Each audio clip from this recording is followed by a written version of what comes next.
This is Geek Gab with your hosts, Dornall and me, Daddy Warpig. We are back. Geek Gab for, I think it's Saturday, July 31st, 2021. Am I wrong about that? You are correct, sir. It is already the end Oh, of July. man.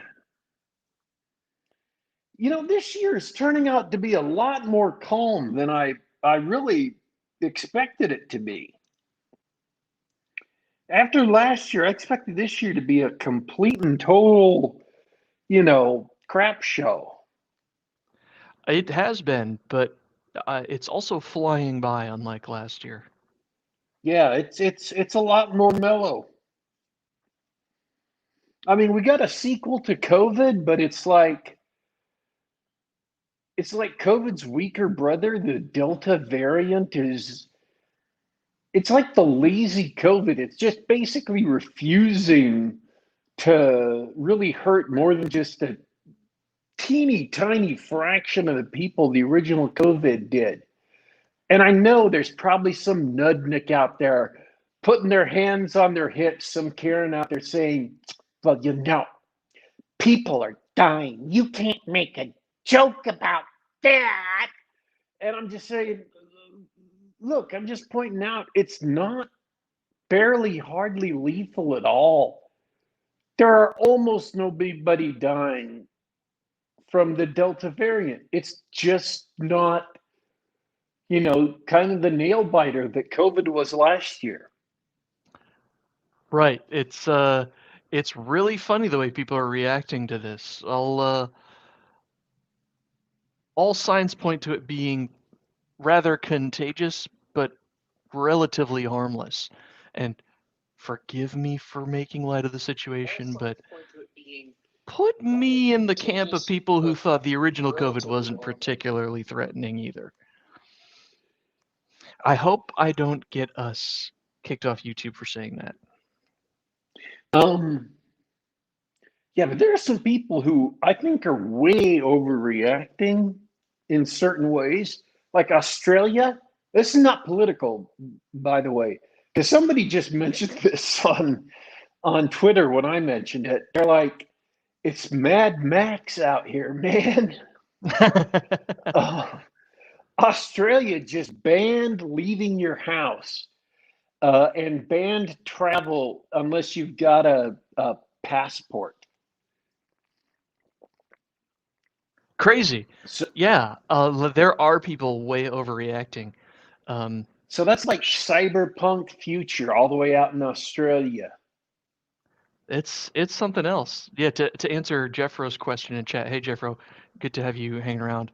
We'll get to chat in a second, but yeah, people are reacting. People are overreacting. In fact, um, I never expected Australia to go crazy like that, but wow. Um, this Uh, is modern life, guys. guess what they're doing in France? Rioting. Yeah, they're going the whole other way. They're not just rioting, they're storming the Bastille. Oh, it's been a couple hundred years. It's about time they did that. Yeah, I was thinking it's a nice sequel. Yeah, they were due a good old fashioned French Revolution again. So they're upset in France. They went completely the other way from the Australians. They just decided, hey, we're not putting up with this crap anymore. Yeah, So, and to put it into perspective, France has been rioting for like 2 straight years. It's not huge. It hasn't overtaken the whole country yet, but so we don't notice it. They've been rioting for like 2 straight years. I can't think of a less popular government than France's government right now. so And then they, they, they they they don't have a parliamentary system because if that was England, he would have gotten a no confidence vote and been out on his rear, right? that's right. He's the president, not a prime minister. He's Okay. legit president. I think they might. I don't know if they have a parliament, but he's definitely not vulnerable in the same way as everything else. as other countries, as you suggested. So we're Um, talking politics today. That's it. You wanted to hear sci-fi stuff? F you. We're talking global politics. I don't know that much about France, except yeah, someone mentioned yellow vests in chat. Yeah, the French have been low-key rioting for like 2 years now. They're angry about a lot of things, and more restrictions for COVID, whether you feel they're justified or not, is not what they needed right now in order to, if you wanted to calm them down. um, Megabuster let's Shepard, see. with the assist, he confirms they've got a system closer to the U.S. Okay, yeah, that's what I thought. So they're Yeah. waiting for national elections, which I predict possibly might not go well for this president, who got slapped in a crowd. I think we talked about that once. We're not talking about politics qua politics. I mean, like we're not debating political people and parties and issues and stuff. We're talking about actual structural political science politics. That's different. So Australia's going like Nazi Germany, papers, please. I know that's not technically Nazi. Do I have to do that? Do I have to throw those little like asides to reassure the idiots out there that I know it's not actually Nazi Germany? They're not technically flying Nazi flags. They're not technically wearing SS uniforms. We know that's not what they're doing. But Or could I just ignore those people? I think you can ignore those people for now. Yeah, if those people are listening to this show, they're in the wrong neighborhood anyway. Exactly. That's what I was thinking. You're listening to the wrong show if you don't understand that we know it's not literally Nazi Germany in Australia.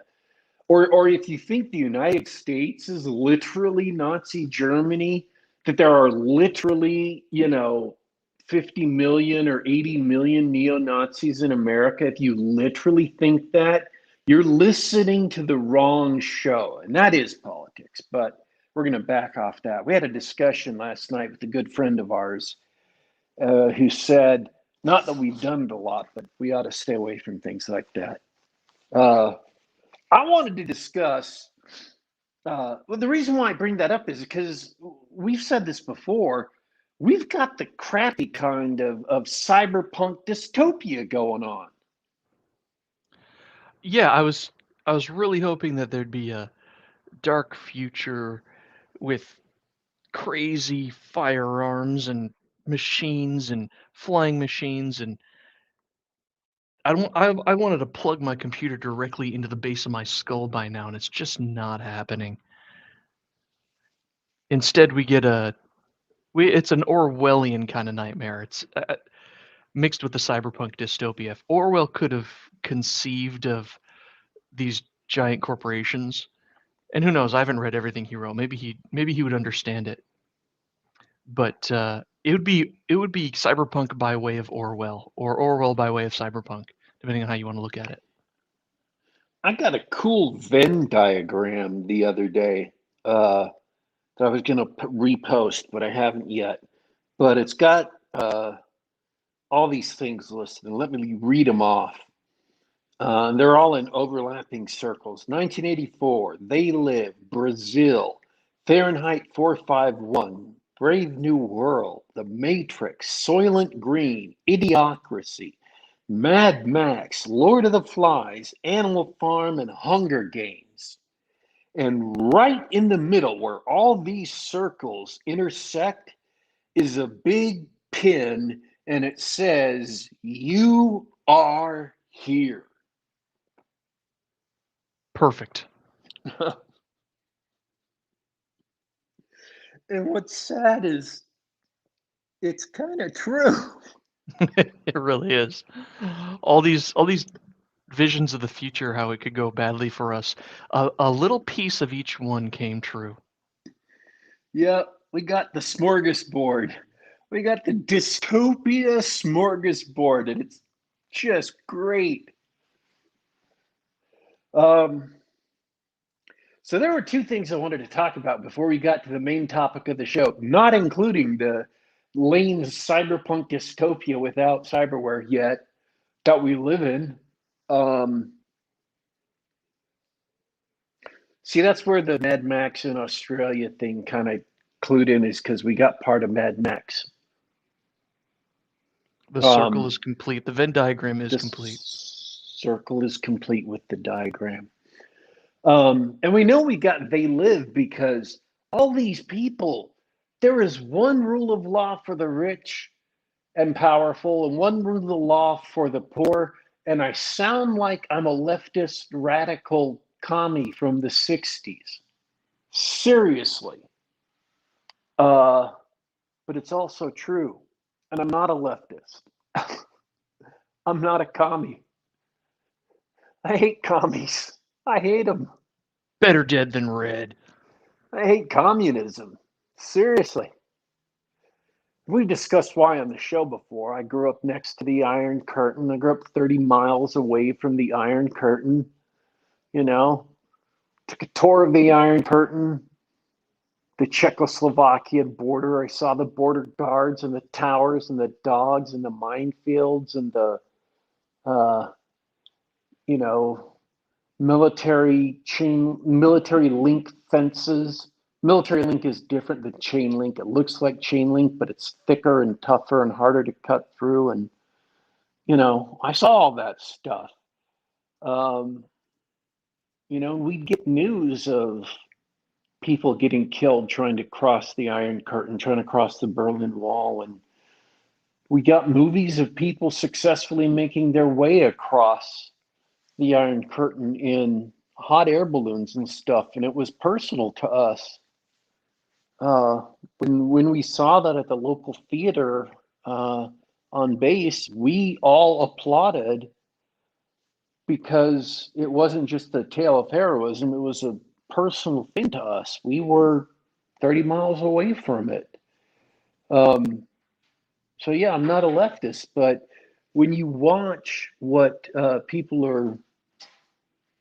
happening right now with uh, masks and everything else, and you see what the uh,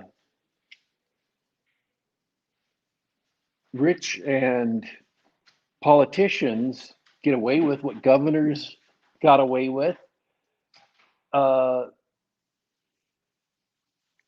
flying around without masks and things like that, and what normal people get hammered for, what connected people get away with, restaurants being able to stay open and have parties in there with people without masks, and uh, poor people who are not connected, who have restaurants and they get shut down and their entire life savings is drained and their businesses get shut down. Uh, you know, it is literally what the left used to complain about it, only now it's true. That's the difference, is when they used to complain about it in the 60s and 70s, it wasn't true. They were exaggerating, they were lying. But now it is true, and it's those same leftists who are doing it. What they were complaining about wasn't flaws with America, it was warnings about what they were going to do. And that really peeves me off. And that's the cyberpunk dystopia we live in. Cyberpunk as a genre wasn't a warning about how bad America was.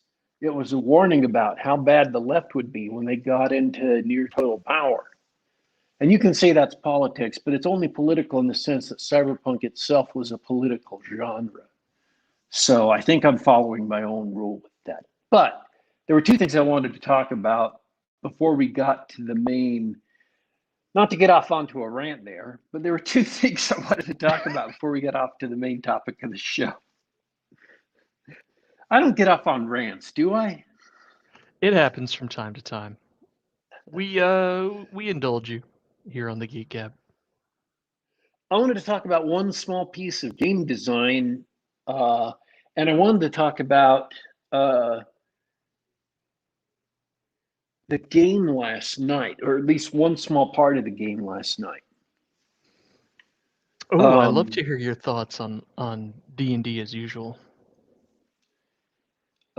So I'm going to do the game design first. A couple of weeks ago, I was complaining about mobile games and the money grubbing nastiness, and I forgot something. And at the end of the show, all I could repeat in the last couple of minutes was, I think this game design choice was interesting, but we were rushing out the door and I didn't have time to explain why, and I wasn't organizing my thoughts well because I was spending most of my thought processes trying to get ready to close out the show. So I want to explain why the thought processes on that video game, on why I thought that game design was an interesting choice and how it worked so that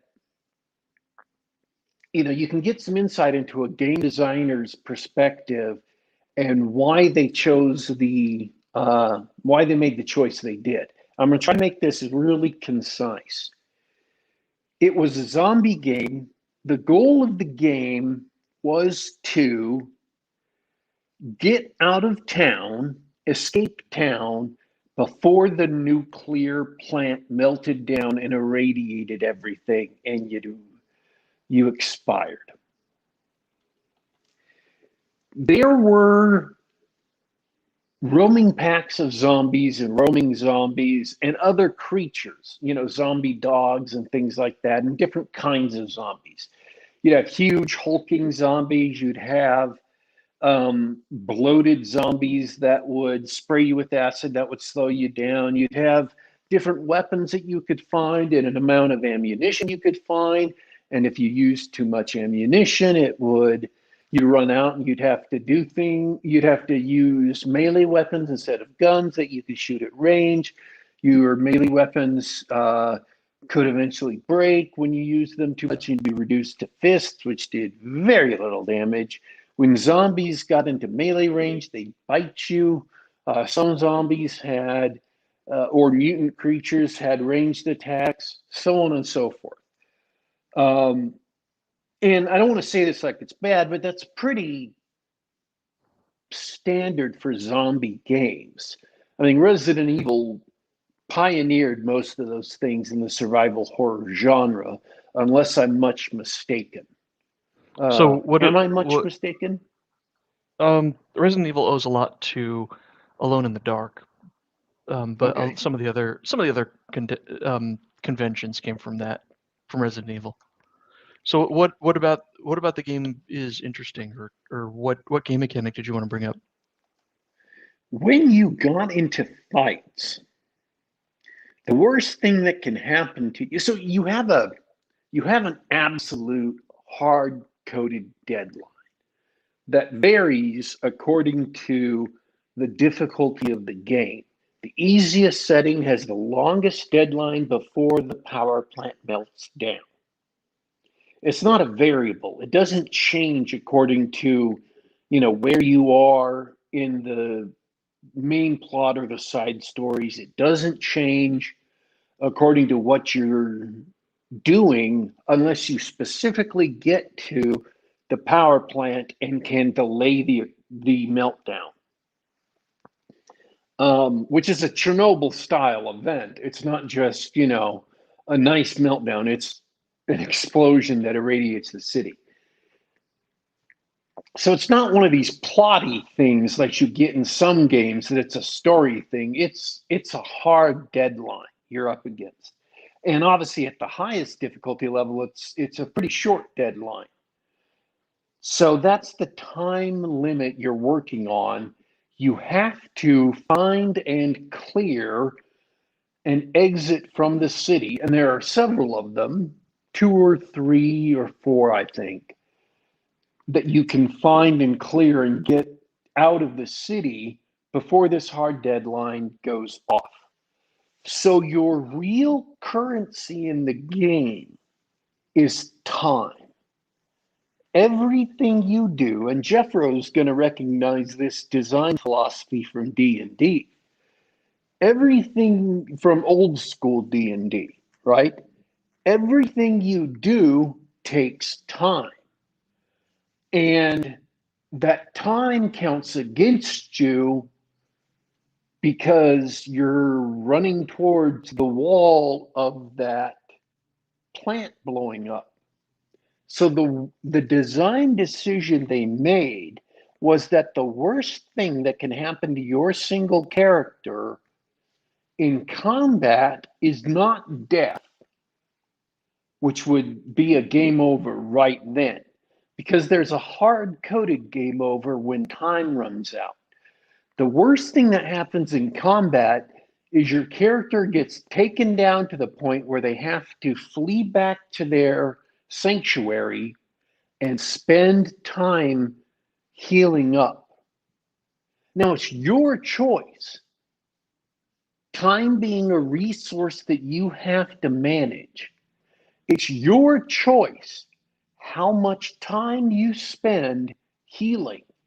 The more time you spend healing, the more hit points you get back.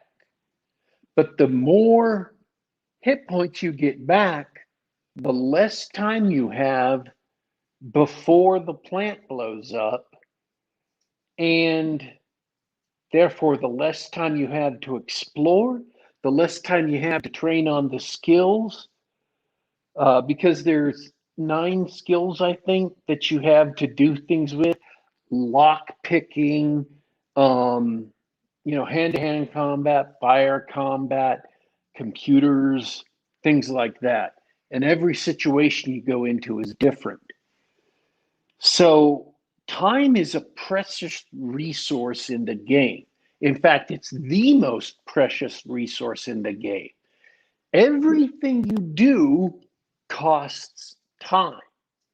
And because time is the most precious resource, rather than making combat a matter of lethality, they made it a matter of costing you time. Because even if you get in a fight and you win by killing all the zombies, they will have done you damage. And you can either heal that damage with, say, finding a med kit or making a med kit from other supplies that you find. So you've used up resources one of 2 ways there, or you heal it up by spending time. And so sooner or later, everything comes back to costing you time. And it isn't a matter of killing your character that's important. It's a matter of the primary overriding resource in the game. They took a look at their game. They took a look at what was really important. Is life and death really important in this game, or is it time? Now, if you go and look at Resident Evil, which I just mentioned, what's really important is life and death, because it's survival horror. And it is that, that's where the tension in that game comes from, is living or dying in this specific situation. And because it's real time, it's the speed of shooting as the zombies coming towards you, or the speed of getting into your inventory and using a healing, whatever, an egg or a herb or a first aid spray. And so in Resident Evil, it is life and death. And so that's what it's based on. And so that's why you want to use life and death as the precious resource. But in this game, time is the precious resource.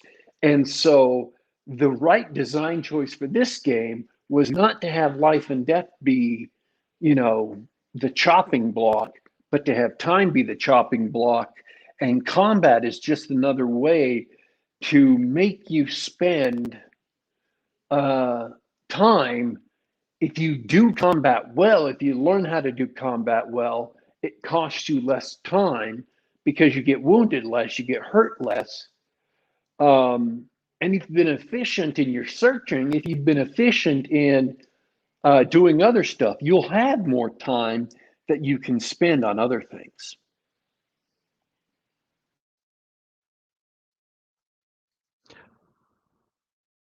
I think I see where you're coming with that, or going. It sounds like my main takeaway was that this isn't an arcade style game where You mess up, you lose, you die, and then you move on.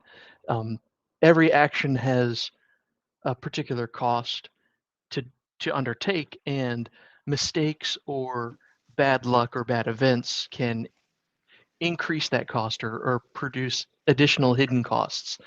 And so you want to try to maximize helpful actions and minimize hurtful actions, instead of, like Resident Evil's challenge, the way I describe it is the survival horror aspect is, can I live long enough to the next healing item or the next clump of ammo that's gonna, can I survive long enough to get the next bit of ammo so that I can keep surviving?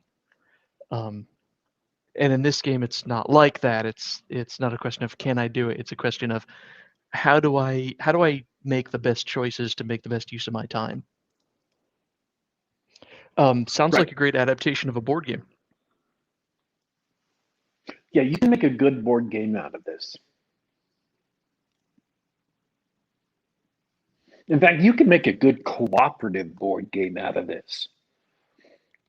Or you'd have like, you know, 2 to 4 players or 1 to 4 players playing against the time limit. Um,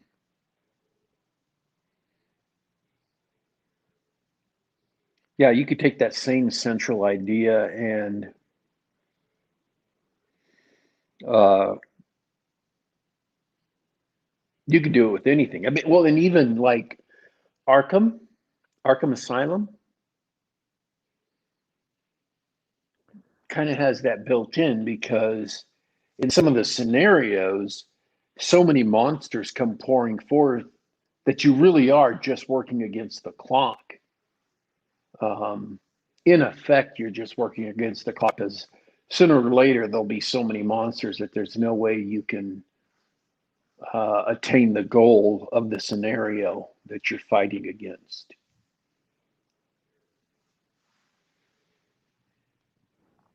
Okay, well, So, that's a clever way to go about it. What did you want to say about that? just as a game designer, instead of taking an assumed framework that every other game does, it may be that that framework makes sense for, you know, 99% of the games out there. For first person shooters, getting killed and restarting at a save point or, you know, when the player saves whatever, that may make perfect sense and you don't want to screw with that because it's not, you know, it's not going to make sense. You're just going to ruin the game by doing something cockamamie. But it also doesn't hurt to look at the structure of your game, to look at the goals and the means you achieve those goals and say, what is really the goal of this game? What are the obstacles in the path of the player? What do they expend to progress to those obstacles? And what's really, really important? And make failing or partially succeeding cost more of that resource, not just assuming that living and dying is the optimal uh, excuse me, is the optimal uh, win fail moment in the game. Now, I'm not suggesting it's necessarily for tabletop games, but for board games and for certain styles of computer games. I, Um, I actually I was going to talk about tabletop games oh, okay. in that respect. Shoutouts to chat. Jeffro is obsessed with time. Glad you could join us today. Yeah, time in D&D. What happens when you think about um, the costs and risks of being your life or your character's life, right? That's it, you lose. That's the attitude that a lot of people come into a standard game of Dungeons and Dragons with. At least in the second, third edition mold of you have a character and your goal is to make that character as rich and powerful as possible and not die. Um, so that says two things to me. When that is on the line, that creates the type of game that D&D became, which is it's all about your character, life or death. And as an aside, I'd like to point out that that's why fifth edition mostly fails.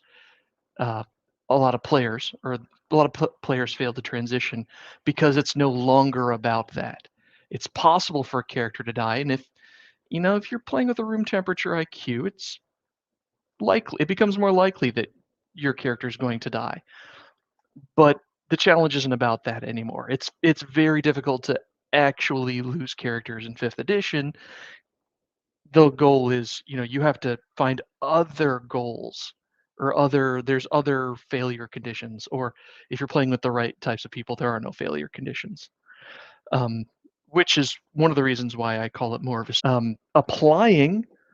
applying that principle that you spoke about to a tabletop game. It would be like having uh, a mission where you know the let's say the antagonists or the villain or what have a specific plan, and everything you do costs time, and if x amount of hours pass or x amount of days pass, something this sort of thing happens. You can't the antagonist has performed part of his plot, and that's it. um, what's another implication of that? I think what I'm getting to is Of sort of what I've said a bunch of other times. The type of game you get is largely determined by the rules and incentives presented. Right? If you want time to be important, there you go. Make time important. But what does that mean? When you played this survival game, you your conclusion was, well, all right, well, I'm prioritizing time. Life and death of individual people isn't as important. I need to make sure that we survive or stop the apocalypse or whatever, right? I want to develop the skills necessary. I want to avoid fights, that sort of thing. And we discovered, when going back into the old school style of red box D&D from 81, or from 79 to 81, when your main incentive is to get that money, it changes the focus from the game. You're no longer looking to slaughter every last monster if you can get at that treasure a easier way or smarter way, that sort of thing. Um, it just depends on the type of game, which is why we were confused by Traveler. Traveler didn't seem to have a well thought out, what's the word, incentive or reward structure. There were all these structures for exploring planets and stuff, and that's fun and all, but you get together and you're like, oh, what's the point of playing? What are we trying to do here?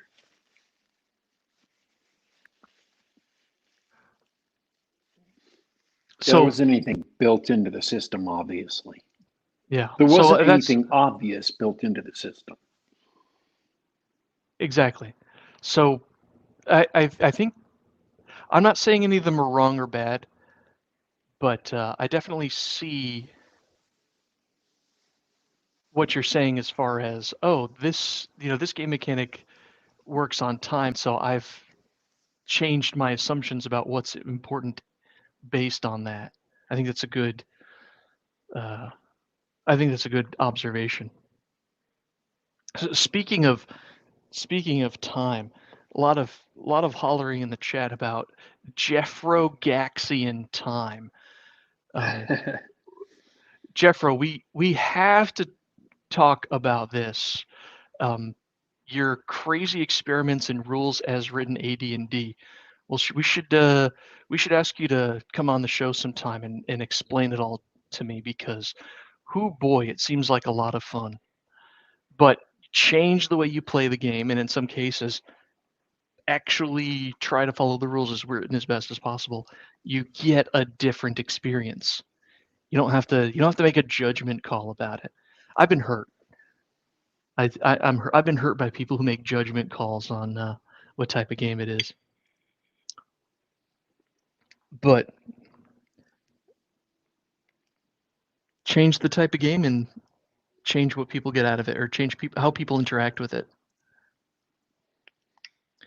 Well, if I can make a point about time, um, in connection with the D&D game you're running and I'm playing in,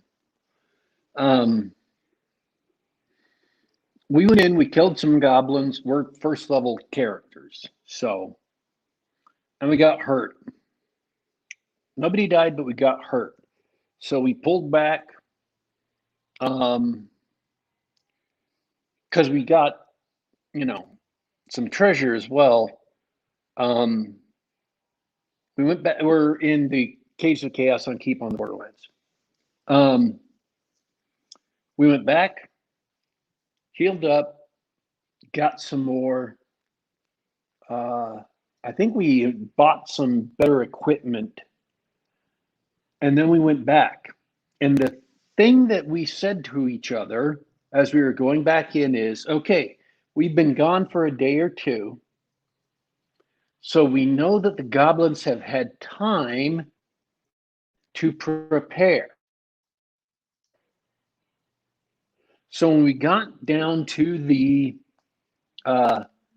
cave entrance, we were very careful to look to see if they had put anything at the cave entrance to traps or whatever. And sure enough, the goblins had taken that time that we were gone, because they were expecting us to come back, to put some things there, a noise trap to let them know that we were coming, and some other things. So because we were paying attention, and because we were paying attention because we knew they were going to use their time, and because they had used their time, that's what helped make the game world feel like it was actually a game world in motion and not just a series of static encounters that were just sitting there paused, waiting for us to come along and interact with them before they animated. And so this was the other subject I wanted to talk about, what happened next. Because it's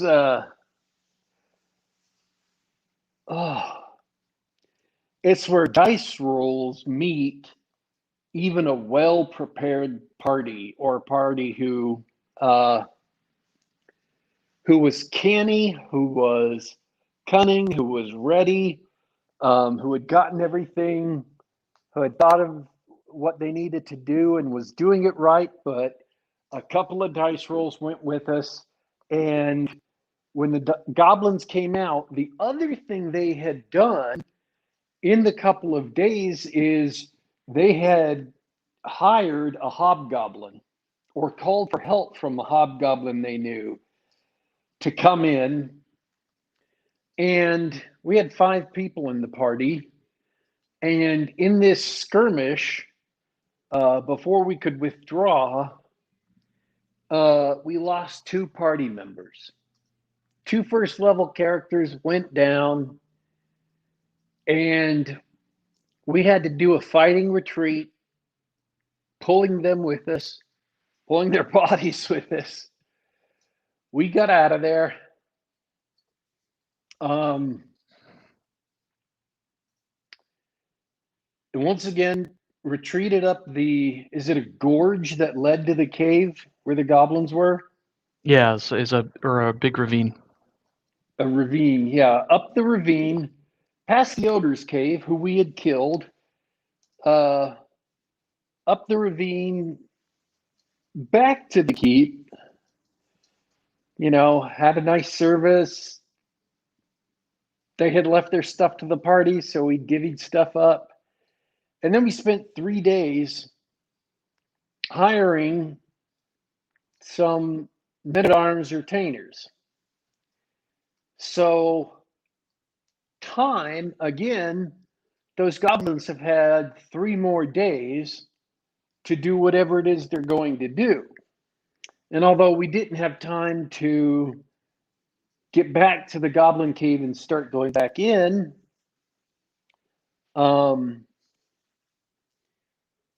we do have more people, but they've had more time to prepare. So we're going to see what's what next time we go back.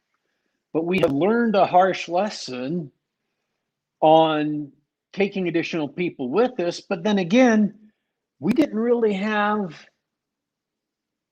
money or motivation to take people with us last time. We're brand new adventurers. We're first level. We're learning as we go.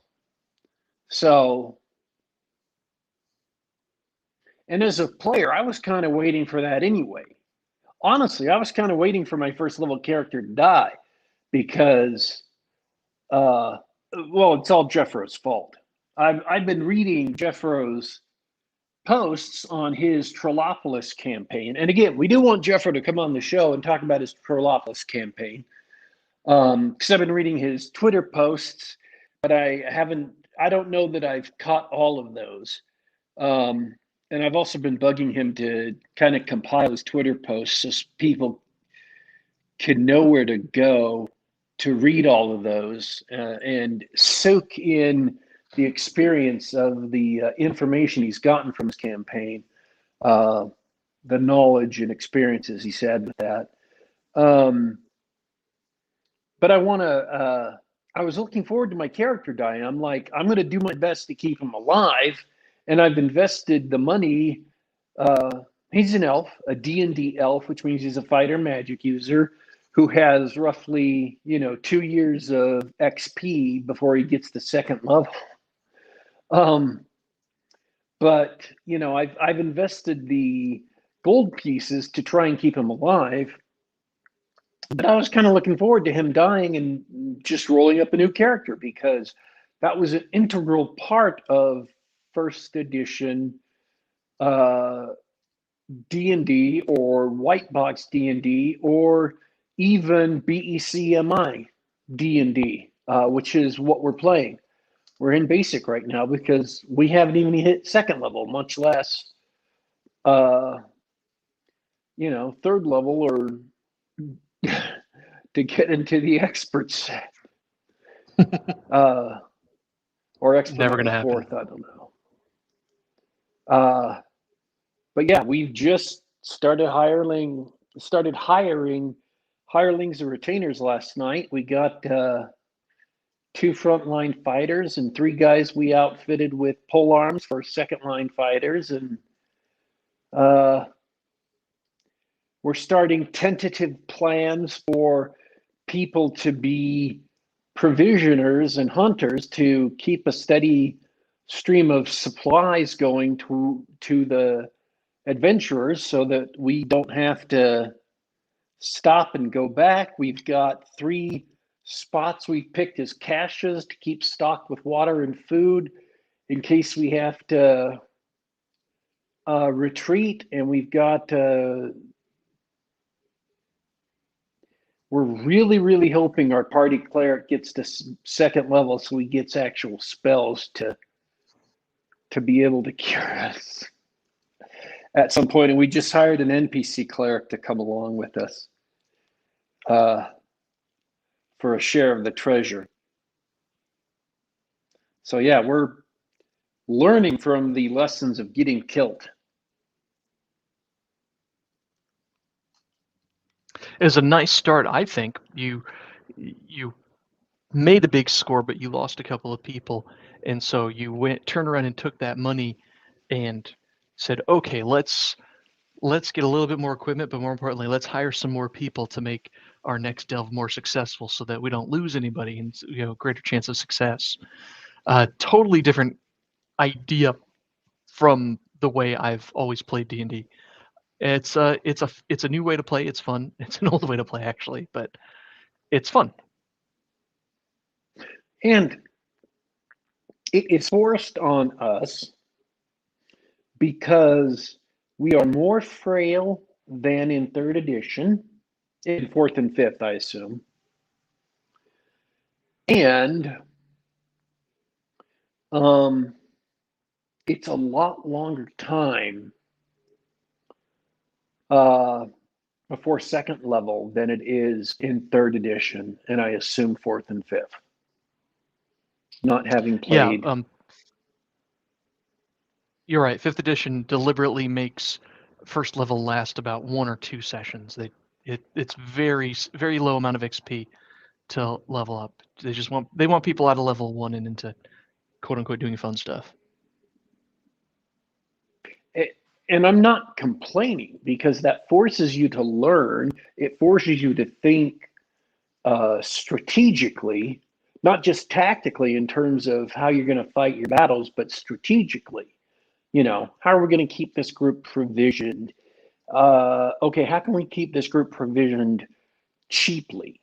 How can we pay less for food so we have money for other things? How can we pay less for water? If you have some success, then you don't have to pay less anymore. But for now, you're strapped. Yeah. Like the first 2 guys we hired, we stuck one of them in plate mail because we had it left over from a party member who died. And we paid money for the other person in plate mail, but the other 3 guys we hired, we put them in leather mail because we didn't want to, even though we had the cash, we didn't want to spend 180 gold buying 3 more suits of plate mail for them. And they were second line, and that's why we decided to make them the second line fighters, is because they weren't going to be up in your face all the time. They were going to have the pole arms, and so they could be in leather armor for right now until we got more money to, upgrade them to something else. So what do you think? Why don't you wrap it up? What about that experience is interesting to you, or what really stood out about that? What's the takeaway? The tougher it is at first level, it's not about death. I mean, I'm no knock on the OSR people, no knock on the Bro SR people, but I think they make a mistake when they focus too much on player character death and how necessary player character death is and stuff.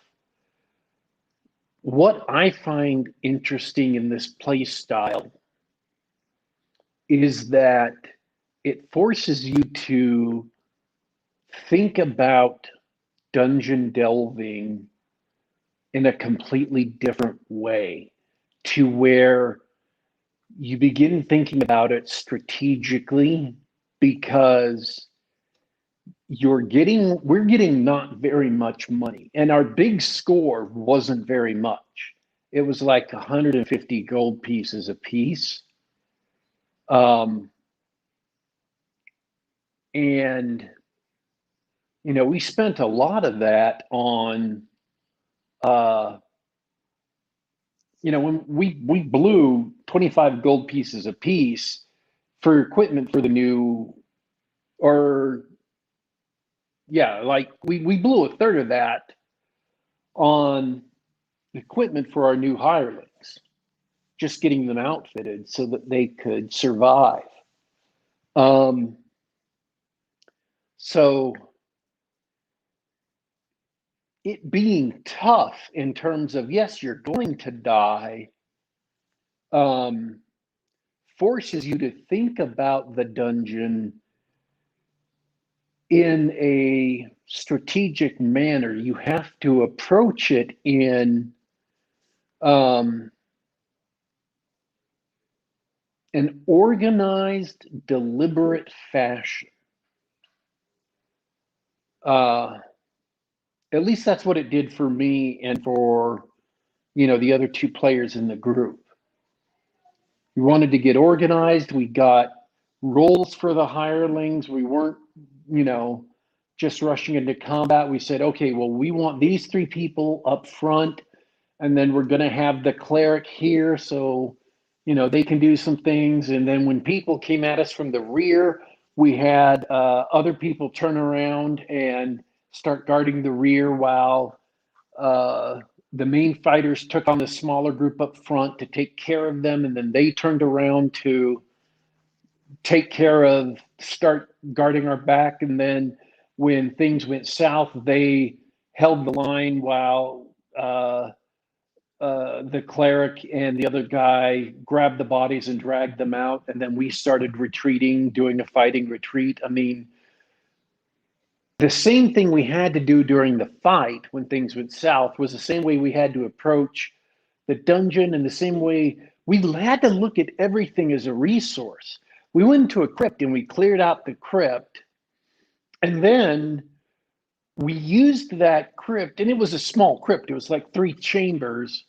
Um, we used that crypt as a cache spot where we could leave some supplies, a couple of casks of water, some dried food there.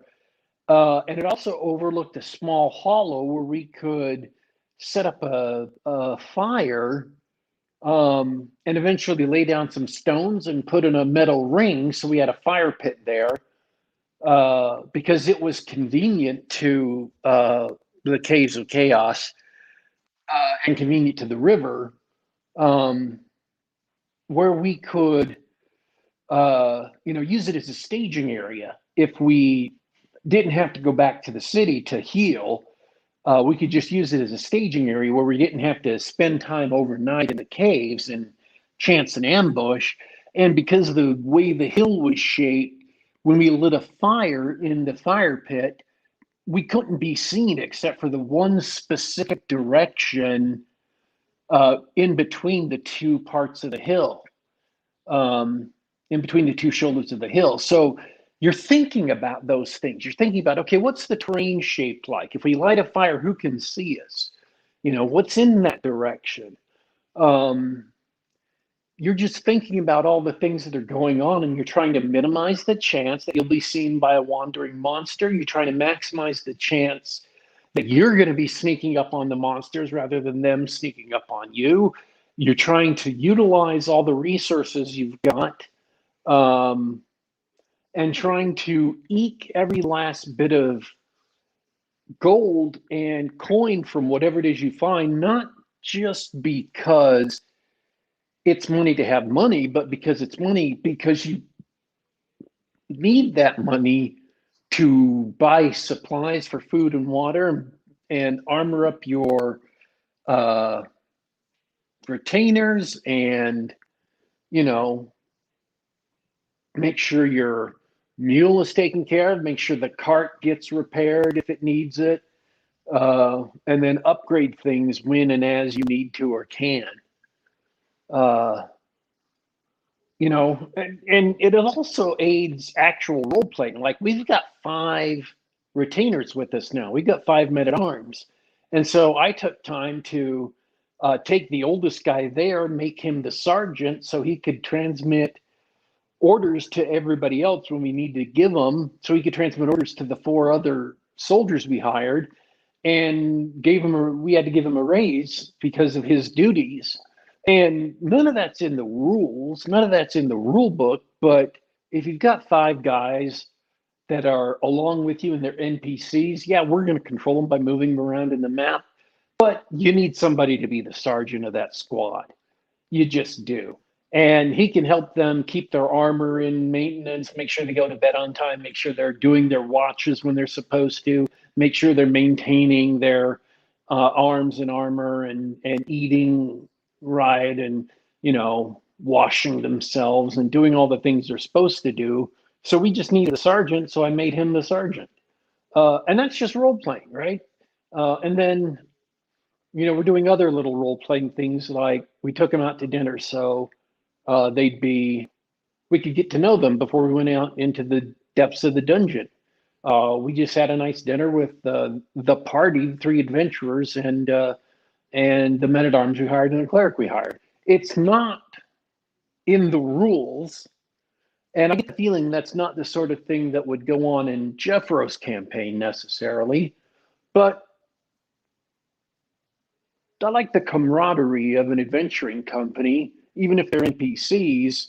We've got them along with us. We might as well, take a couple of seconds because it just took me saying, "Hey, how much does it cost to take us out to dinner?" You told me how much. I said, "Okay, I'll spend that amount of gold pieces and we'll take everybody out to dinner and just sit around talking about it." And then we moved on. We didn't spend like an hour role playing it all out. We just talked about it, did it, moved on.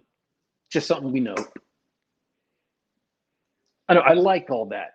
Approaching it strategically, thinking about how to use our resources, taking advantage of what we find in ways that maybe they didn't expect as a game master. And as players, we may not have thought of beforehand, but getting it all set up and making plans for the future I when things get bigger or when we need them, like hiring hunters to go hunt game or a provisioner to go source food for us in the next town up the road so that it's cheaper than what we're buying at the cutthroat prices we're buying at the keep.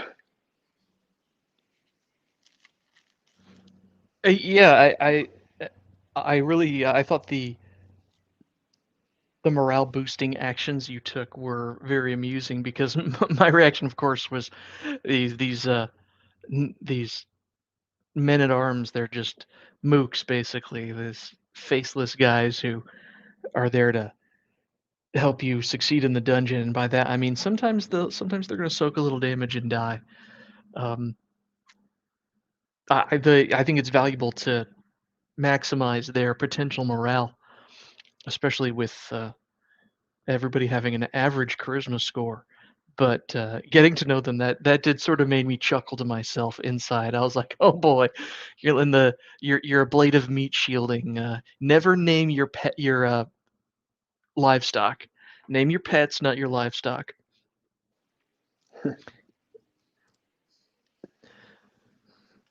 Well, plus they're backup player characters in case one of us gets whacked Yep, again. I'm hoping to see that happen. I'm hoping to upgrade a man at arms I for was temporary sake.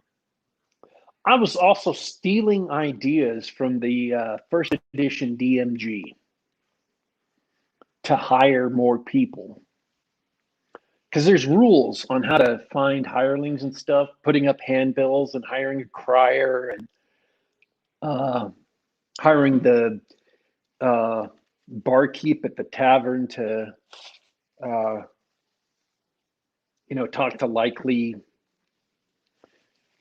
candidates for us. And I'm like, yeah, let's do all that. Turns out we didn't have to do all that, but I was all excited.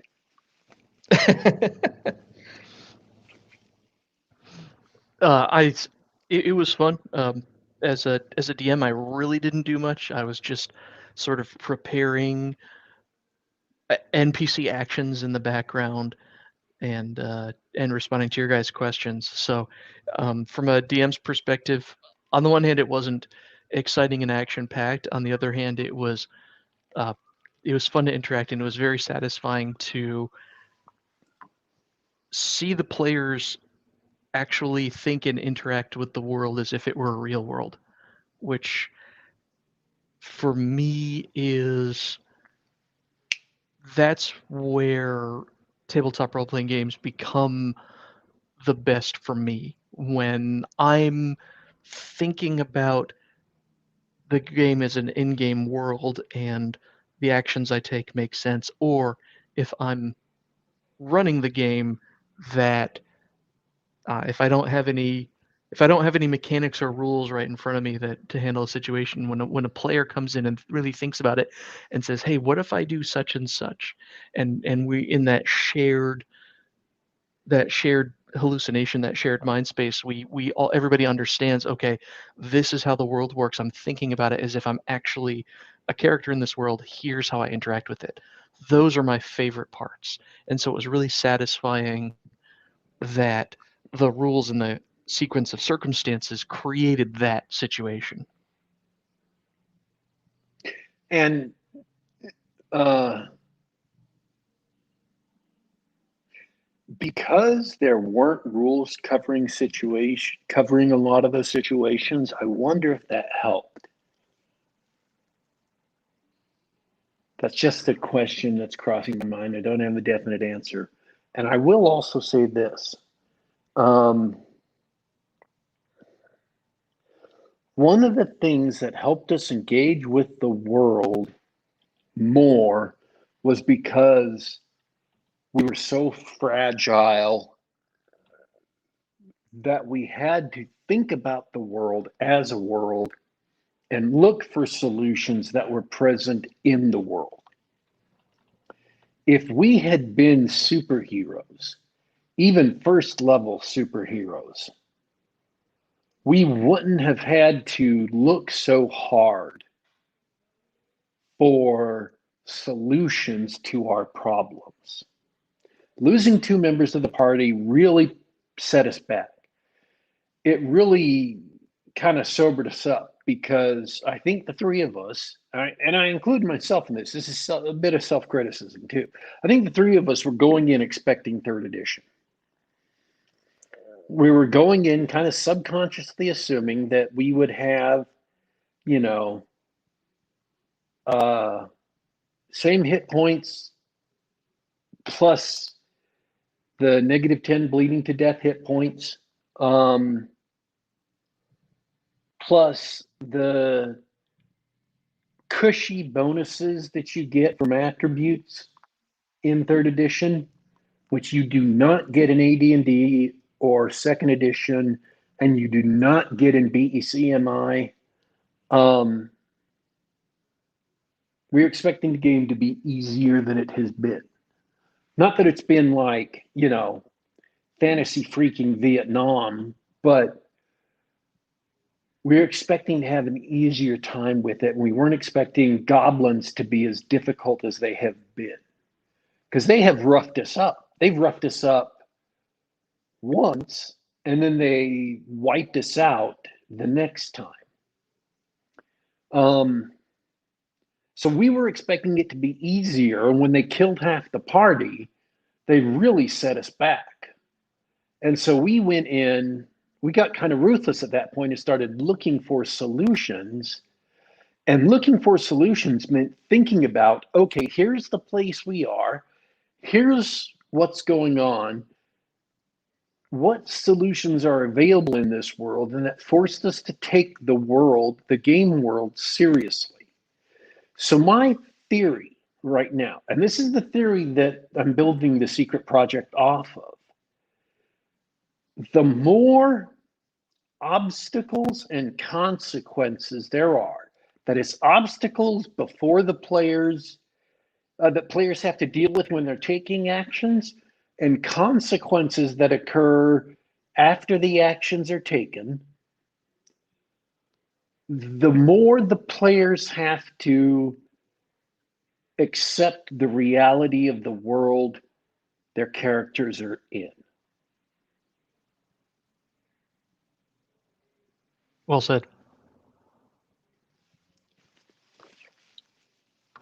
On that note, I am out of time for today, DW. Do you want to wrap up the RPG discussion? We did not even get around to the actual topic of the show. I have already updated the topic and thumbnail of the show to reflect that. Awesome. we can talk about sci-fi next week. Unless we can get Jeffro on the show for next week. Well, we're gonna have to actually ask him directly instead of just talking on air about it. But yeah, Oh, I we'll. thought we did ask him. I thought you said, "Hey, Jeffro, you want to come on the show?" Oh, yes, in today's show I did. Okay. Is that impolite? Should we do that more politely? We should probably do that more politely, like in an email or something, and formally, invite him on. Well, see, the thing you don't know is that Jeffro was from the South. And I in know order to, that. but what you may not realize is in order to ask someone from the South something, you have to ask them 3 times because that's when it stops being just politeness and starts being a real request. So you asked him once, then I asked him once, then you just asked him once again. And so those were all 3 on the air. So that's There we 3 go. times we've asked him. So we need to ask him again, an email to see what we can iron out the details. But that's really we've asked him once now if he wants to come on the show. So we can ask him an email again, would you like to come on the show and discuss Trollopolis? Because I've been frankly finding it fascinating and I've really been interested in playing if I had, uh, the time, but uh, at second best has been reading about it. Yeah, I've been meaning to send.